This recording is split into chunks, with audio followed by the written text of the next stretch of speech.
guys and girls, ladies, gentlemen, whoever you are.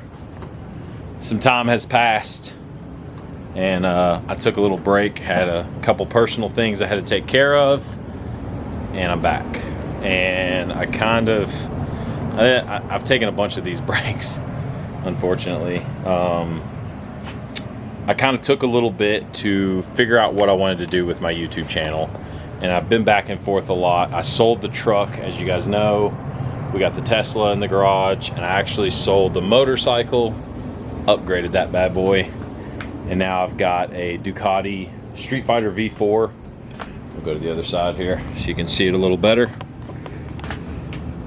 Got the Ducati Street Fighter V4, and I'm loving this bike. It's the epitome of what I want in a motorcycle. I won't be selling that. And unfortunately for some of my truck viewership, I don't see myself selling my Tesla anytime soon. It's been such a good car, and diesel has not come back down yet, and I really just don't see myself selling it. It's too valuable to me, too well balanced of a car, and I just really like it. So that being said, I'm gonna start putting out some Tesla content, and may ruffle some feathers. Some people may not like it, but those were people that, I mean, you know, I can't do much about it, basically. So I just wanted to give you the update and tell you what's going on, and I'm going to start it off. We're going to jump right into it. I'm going to do a review of my Tesla. So I've had it for, I think I got it in May, early May, maybe end of April, early May. So now it's the beginning of August, and it's a good time to do a review on it. I've had it for a long time. I've charged it. I've driven it. I want to say it's got 18,000 miles on it now, and I bought it with 9,000. So I put 9,000 miles on this car, almost 10,000 actually on this car since I've owned it. So I think that's a long enough time that I can do a really good review of what I like and don't like about it, and give you guys some good information if you are interested or looking into Tesla specifically. I can't speak on electric cars. To be honest, if it isn't a Tesla, I really don't care about it when it comes to electric cars. I think all the other electric cars on the market right now besides Tesla just don't have it. They don't have what I'm looking for specifically. They're either really slow or they're just a cheap car with electric motors in it. So anyway, we'll jump into it. I'll talk to you about this car and see what I like and dislike.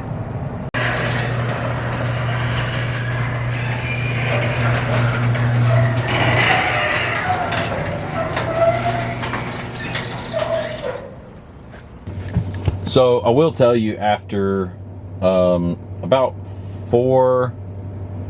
almost 4 months of owning this car, I'm really happy with it. This is not going to be a really bashing review. There's really not a lot of bad things about this car that I've found. There's some annoyances that are really, they're not bothersome, but if you deal with them a lot, they can become annoying. But really not much that we're going off of here for the bad side. But I will say that getting into this car, I was told by a lot of people that it was going to be buggy and glitchy, and there's going to be constantly things that you're having to work on, and I just haven't found that at all. And mine is a 2020 Model Y, so it's one of the first ones they did. I think they only made like 10,000 of these in 2020, so it's a really low production car. It's the first year out. And I just haven't seen many issues at all. So I guess we'll get into the first thing that I'll talk about on my review of the Model Y. So a lot of people say that one of the big things that they can't get over is the lack of a gauge cluster in these cars, and how everything is on the center screen. And it was kind of weird to me at first too, just, you know, having nothing here. I'm used to driving and kind of tapping my hand on the top of the center cluster, and it was weird to get used to at first, but it grew on me like within the first couple days. I would, for a little bit, I would get in it, and like the first thing I would think, oh my gosh, something's missing, and then I'd be like, oh yeah, and then everything was fine. And they also say, like, is it weird not having your information? Like, you feel like you have to look over. But when you're driving, it's not here now, but when you're driving, all the information you need actually populates right up here in the top corner of your screen. So your current speed is right here. It is the furthest, your gear indicator and your speed becomes right here. It's the closest thing to your eyesight, and you really can use peripheral vision to see it. It doesn't really cause you to look back and forth left and right. So all of your basic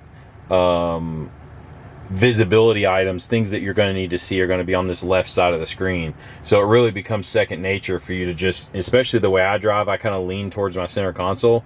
So I'm a little bit shifted this way anyway. Like I don't sit straight in front of the steering wheel like this. I'm a little bit over here. And so my eyesight is already kind of right here. And so it's really just right in front of me already. The other thing I get from people a lot is, doesn't it get hot? So you see it's got a full glass roof. So all the way from the very back behind the seats, all the way up to the front where the visors are, is completely glass. No panels, no braking, you know, no dividing panels or anything. Some of the other models have some dividing panels, but the Model Y, solid glass front to back. And the answer is yes, it does get hot. It gets hot if you leave it sitting out in a parking lot. It gets really hot in the car. And when you get in at first, you know, everything's hot. The seats are hot. I've got the black interior. The seats are hot, and yeah, it can be uncomfortable, but really it's only uncomfortable if you forget to maintain your car. That's one of the things I love about this car, is there's so many features that you can use to automate the car, and to where you don't have to deal with that. So there's features that you can turn on. Let's see if I can get to them. Pull it up real quick. So I think it's right here in safety. If you go to safety, you can go, where is it? Cabin overheat protection right here. So if you turn this on, there's two modes. You can have it no AC and you can have it on. So that'll actually, I think there's a preset temperature, but once it gets to that temperature or above that temperature, it will automatically cut on either your circulation or your air, or your air conditioner, to cool off the car or maintain the car below a certain temperature. So you don't ever have to worry about your car getting too hot, and you don't have to remote start your car and have your car running, your engine running, while this is happening. It just, the only thing that's on in your car is a fan. So that's really cool. Let's see here if I can hit information. So yeah, cabin heat protection maintains the cabin temperature under 105 while you're parked for up to 12 hours. So no AC will consume less energy, but it may not be able to cool it off. And then obviously it'll kick itself off if your battery gets below 20%. So that's a cool feature that really counteracts any issues that you'll have with the glass roof. Now, as a side note with a glass roof, I will say it's not really bright. A lot of people think, like, you know, you'll have the sun constantly glaring in your eyes. It's like a very good set of polarized sunglasses. It is polarized glass, but it's like, think of looking up in a really well polarized set of dark sunglasses. I can almost look at the sun through my, I wouldn't recommend it just in general, but like, it doesn't, if you've ever looked at the sun before for a quick second, it puts this white spot in your eyes, and then everywhere you look, you see this big white spot. It doesn't really do that. So it does a really good job. Like, even driving, right, when I'm in full sun, I don't feel the sun or the heat radiating down on me from there. But even if you didn't like it, they do sell shades you can put on this to cover up the whole thing. So let's talk about range. Range is one of the biggest things that people freak out about in these cars. Like, oh my gosh, what am I gonna do here? What do I do if my battery dies on me? What do I do if I don't have enough energy to get somewhere?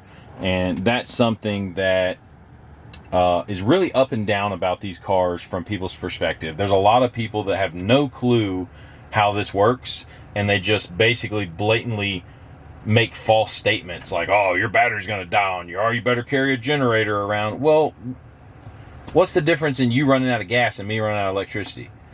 You can bring a generator and charge just as easy as you can bring a gas can and fill up, if you have a generator.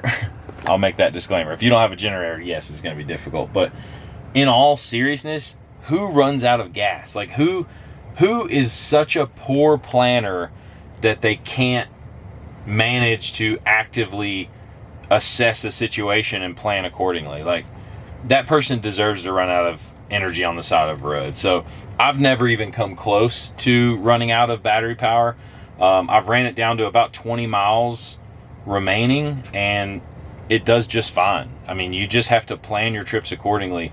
Now, in the United States, the charging network is so vast, even if you get out of supercharging and you go to like third-party chargers, I think Charge America is one of them. There's places all over most populated areas where you can charge, and they're readily available. It takes very little time to charge, and Tesla gives you all sorts of cool features to do while you're charging. Like, my charging takes about 15 minutes for what I typically have. And if I'm on a road trip and I go somewhere, if I get below 100 miles, I'll usually plan a supercharger stop.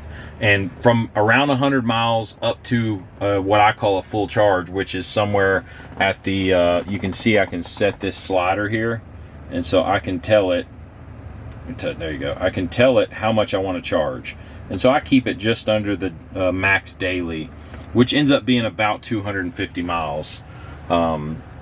And from 100 miles up to 250, it's about 15 minutes, and it costs me about $10. And that's not bad when you consider the price of gas and how much it costs you to go almost a tank's worth of gas at gasoline prices. So let's see here. So there you go. That was a supercharging I did recently, $9.45 on a road trip. So, and then you also, it'll give you some tips here. So maximize charge rate, leave space. So that's irrelevant. But yeah, okay, so navigate to supercharger. So if you navigate to the supercharger, this is something I learned. If you just drive to a supercharger and start charging, it will take longer to charge your car than if you navigate. Because when you navigate to a supercharger, what Tesla does is it actually will precondition your battery packs and warm them up so that they accept current at a faster rate, which will allow you to charge faster. So that's something I learned that's a big help. I'll precondition my battery packs on the way to the supercharger, and that'll allow me to get in and out and charge at a really high rate.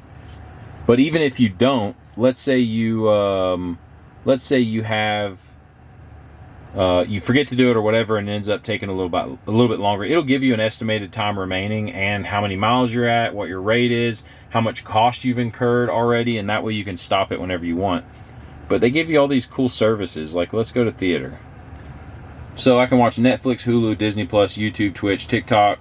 You can watch tutorials. You can also go to arcade. Let's see, and you've got a vast amount of games that you can do in the car. You can go to Toy Box and you can goof around, and like you see how I've got my car painted blue. Well, I've got my car wrapped blue, and so the blue matches the outside of the car. And you can hit customize, and you can just make it do whatever you want. You can metallic, solid, so I can go to solid, and you see it changes it. I can go to metallic, and then I can go to matte, and it makes it different finishes. You can save custom colors in there. You can put it back to its factory color. There's all kinds of cool stuff you can do. Just goofing off. Emissions, I can make my seats whoopee cushions. Tracks, if you're into music producing, you can go into here and you can literally make songs like a beat maker in your car. Sketchpad, light show is pretty cool. You can change your navigation to like Santa or Rainbow Road or Mars. There's all kinds of cool stuff you can do just to make the time pass. But really, to be honest, if you pop on, like I pop on solitaire all the time. I'll go and play solitaire, and I may get like 2 or 3 games into it. You can make it full screen. I'll get 2 or 3 games into it, and the charging's done, and I'll get a notification that says it's done charging. So it really is something that you don't realize that kind of time has passed. So we'll talk about the app a little bit. This is one of the things that I actually don't like about Tesla. Not that the app is buggy or anything, but it just takes a long time sometimes. You see how it says last seen about an hour ago? This thing should show a current status, and a lot of times it takes forever to update and get the newest information from the car or to connect to the car. And what that causes is, like, let's say you're trying to unlock your car remotely, or let's say you're trying to turn the air conditioner on before you go out to your car. It can't do that until it connects to the car. When it does connect to the car, you can see here, you can hit climate, and you can go to a page where you can turn on the air conditioner, you can vent the windows. It'll tell you the interior and exterior temperature of your car. it'll tell you a lot of stuff and allow you can turn on seat heaters. There's a lot of stuff you can do, but you can't do that until it updates and connects to your car. So that's a frustrating thing. You can also change controls, lock, unlock, open trunk and frunk, honk, start. You can start the car so somebody can drive it for you. Like, let's say you're out of town and they need to move your car and they don't have a key. You can actually allow remote access of your car for a certain period of time from your app, which is super cool.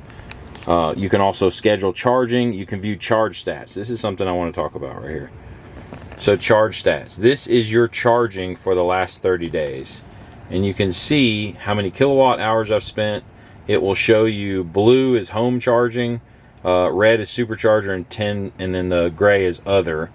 And it'll show you how many kilowatt or how much dollar you spent. So what you do is you put your cost per kilowatt hour at your home, and then it already knows the cost per kilowatt hour at a supercharger, and it will basically, as you charge, calculate how much you're spending on charging. And the only thing I wish is that you could go, you can't change it. I wish you could go back in time and see older than 30 or 31 days.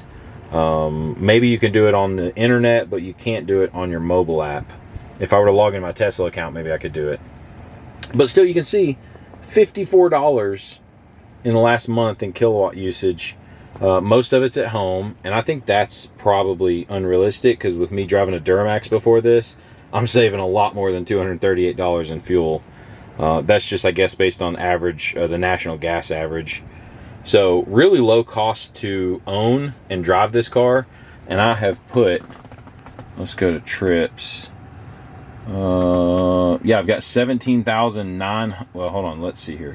Let's go to total. Let's go software, maybe. There we go. 17,913 miles on my car. And that is since I've owned it, which is, I think it was the very end of April when I bought this car. So I've put a lot of miles on it, and I really am not seeing much battery degradation. They say the battery degradation will happen a lot, or most of it will happen in the first so many miles, and then it will level out and you'll kind of keep the same battery retention from there on out. Let's see if my app is updated yet. Nope, still doesn't show connected. It will. It may be because I have bad cell signal. I will say that one other thing that gets me, I'll say one other thing that I found that's buggy about this car, and it's really more of an annoyance than a problem, because I've actually never had it just not work. If your phone is in your pocket and your car's been sitting and you walk up to your car and try to unlock your car or get in your car, it will act like you don't have the key. But if you pull your phone out of your pocket and turn the screen on like this and then push the button, it recognizes it. And I think it's more of a problem with the phone than it is the car, because if your phone, it's a Bluetooth connection that it uses to your phone. If your phone doesn't have any active Bluetooth devices near it, it will almost like sleep the Bluetooth connection. And so waking up your phone causes your phone to rescan Bluetooth and reestablish those connections, and then your car grabs it. But it really only happens to me if I haven't used my phone in a long time and it's been in my pocket for a while, and then I'll walk up to my car fresh from doing something where I'm not using my phone. If I keep my phone in use, turn my screen off, go downstairs, whatever, and then go to the car, it's fine. Worst case scenario, you have a key card key that you should keep in your wallet, and you can always use that to unlock your car. But I've never, oh man, a little burp. I've never had an issue in the entire time I've owned it with my phone just flat out not working and me having to use my key. No, I had one issue, but it was not a Tesla issue. My Android actually updated, and when it updated, it reset my connection to my Bluetooth, and so I had to go back in. I think there was an update to Bluetooth on the phone, and so I had to go back in and repair the devices. But once I repaired it, everything worked fine, my app worked fine, and it was a known thing that a lot of Android users said that when they updated their phone, it killed a connection. So that's something that really you can't do much about, because it's not a Tesla thing, it's out of their control. And I'm sure, I don't remember, but I'm sure it affected other devices that have Bluetooth as well. So again, like I said, not really many complaints about the car. I think that's probably the only one I have, is sometimes the app is laggy with connecting to your car, and sometimes you have to wake up your phone to unlock your door if you haven't been near it in a while. So I'd say that's not bad for complaints about a car, especially a first production year car, such low production volume.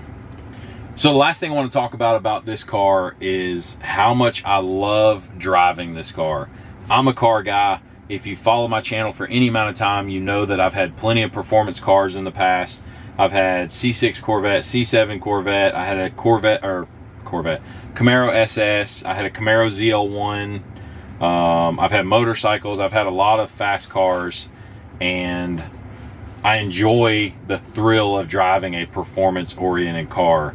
And the Tesla fits that bill for me. It's not the fastest car out there. Mine is a Model Y long range. It doesn't have the performance boost. It's not a performance model. So the acceleration, I think, is like mid-4s, 0 to 60. It's not anything crazy. But this car allows me to drive it in a performance-oriented mode as often as I want and as hard as I want. And it just always is right where I want it. So with the electric motors, you always have 100% of your torque. And with it being an electric motor, there's no gearbox. So with no gearbox, you don't shift. There's no RPM. There's no anything that you have to worry about. Well, there's an RPM of the motor, but there's no RPM like sweet spot. You know how in a car like a manual car, you'll have to drop to a certain gear. And when you drop to a certain gear, you'll get the RPM up in a range where you're producing good power. If you look at a dyno chart, right, a car doesn't produce max power at low RPMs. You have to rev the engine up to a higher RPM, 6,000, 7,000, 5,000 RPM to get into where the engine is producing a lot of power. And torque is the same way. Some cars will produce more torque down low, but still, you've got to rev the engine out to get to those higher torque levels where you can really like feel it. This car is different. Being an electric motor with a single speed, you are always in your power band. I mean, at the very top of your acceleration, you start losing some of it, 70, 80 miles an hour. But even on the interstate at 70 miles an hour, if I go around somebody, I get around them quick. I punch it, it puts you back in the seat, you move around, and you're right back where you need to be. Making U-turns, merging onto an on-ramp. If you need to get up and go real quick, you don't have much time to merge. Pulling out into traffic. I mean, this car gives you the confidence to make some of those decisions that you wouldn't make in a regular car, because let's say you go to accelerate to pass somebody and it doesn't drop gear. You know, it only drops one gear instead of two. And so now you're floored, but your car's just not going anywhere. That never happens with this car. Man, this car just does everything you want it to do exactly when you want to do it without any compromise. I love it. Absolutely love it. Like going back to a gas car for me, and my wife has one, going back to a gas car for me, I feel like I'm waiting on it to shift. I feel like I never have enough power. Like I'm always like I push the gas pedal and nothing happens. And then a second or two later, you'll start to feel it accelerate.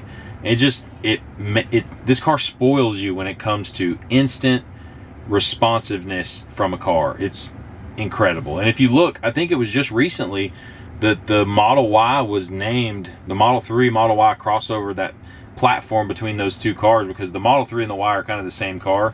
The Y is more the SUV, but the 3 is they're on the same chassis, same drivetrain, all that good stuff.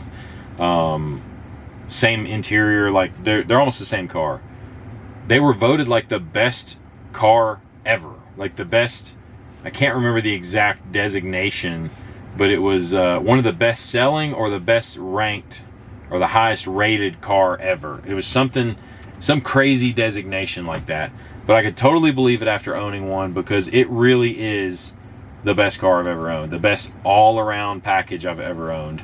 And again, if you follow my channel, I've owned plenty of variety of different cars, trucks, SUVs, performance, luxury, done it all.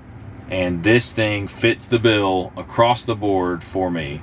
I have nothing bad to say about it that is any sort of issue. There's just really been none. When I got the car, it had a little bit of moisture in the taillight, in the driver's side back taillight. Called Tesla. Actually, I just went up. What you doing? Boy, you got food all over your mouth. What are you doing? That's crazy. Is that your trick? Your party trick?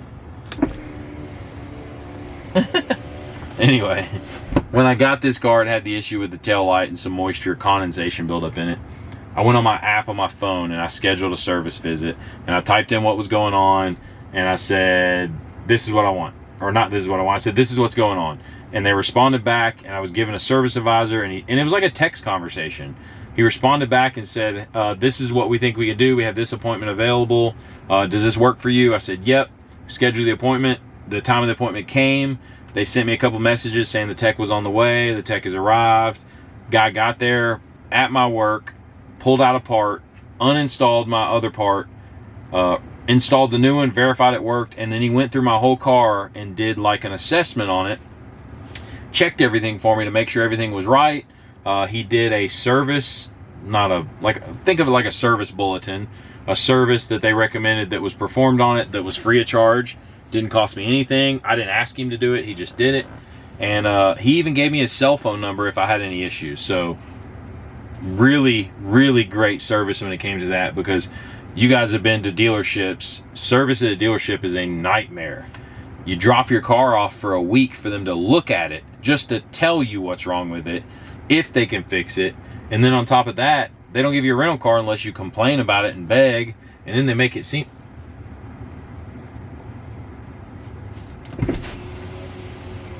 What's up? All right. Is that all you got? No. What do you need? Nothing. All right, love you. I don't know why I can't. See you, dude. All right, I think it's time for this video to be over. These kids they're on me. Anyway, I'll finalize this video by saying I love the car. It's a great car. I don't see me getting rid of it anytime soon.